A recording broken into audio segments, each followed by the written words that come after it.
Hey 4-Hers, this is Autumn with Washington County 4-H. I'm really excited to show you this fun project. The materials that you're going to need are a hula hoop, scissors and tape, and some old t-shirts. But be sure to get your parents' permission because we're going to be cutting the t-shirts up. All right, so the first step that we're going to do to make our hula hoop rug is we are going to cut our strips of t-shirt. So you'll see in this picture, I laid out my t-shirt flat and I cut long strips. They're about 1 inch thick strips, and I cut through both sides of the t-shirt, and I cut almost all the way to the end. The reason I did this is so I could have one long piece of t-shirt. You can find step-by-step directions on how to get this long loop on our Pinterest page. All right, so after we have our t-shirt strips cut, the next thing to do is to set up our hula hoop so we can start weaving. So the first thing we'll do is we're going to add one loop to our hula hoop. Then we'll add a second one perpendicular to that. Then we'll add our third loop, our fourth loop, and finally our fifth loop. Now, depending on the size of your hula hoop, you might add more, you might add less.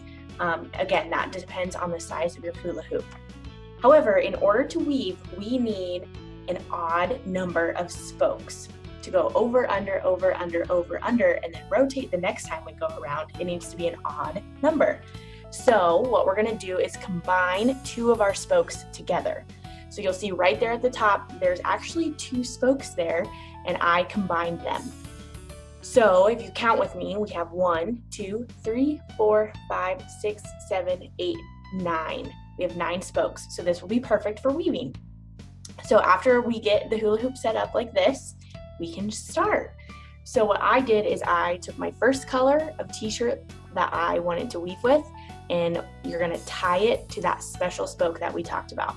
So that special one is the one that has 2 spokes put together.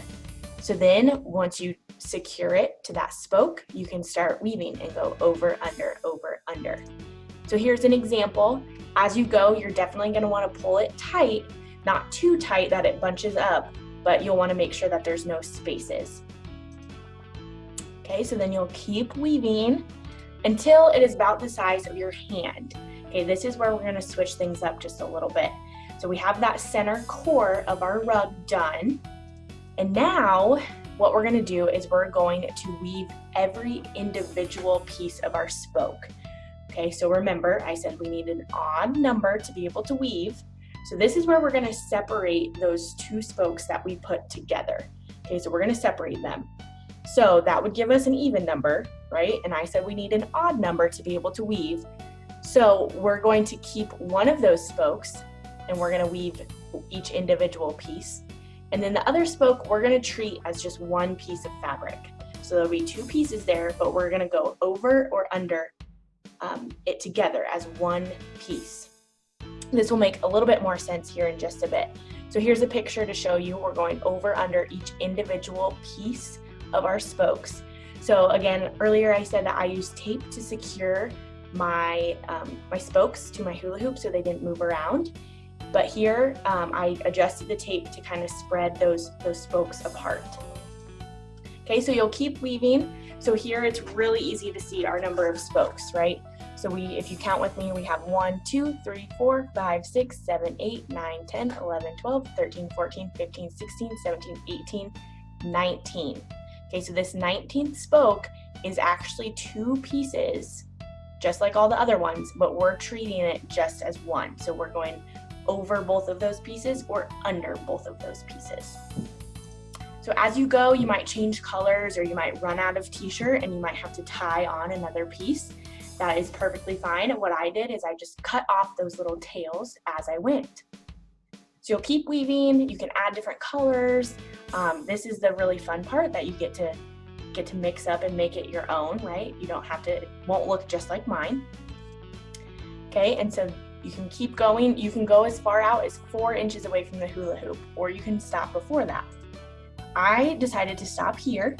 Okay, and so this is right there at the bottom. You can see that is where I'm going to end. So what I did is I tied my white piece of t-shirt to the nearest spoke. So I just double knotted it to secure it and stop. Then from here, it's super simple. All we do is cut the 2 pieces of our spoke and double knot it. You can leave those tails there for fringe, or you might choose to cut them off. Doesn't matter.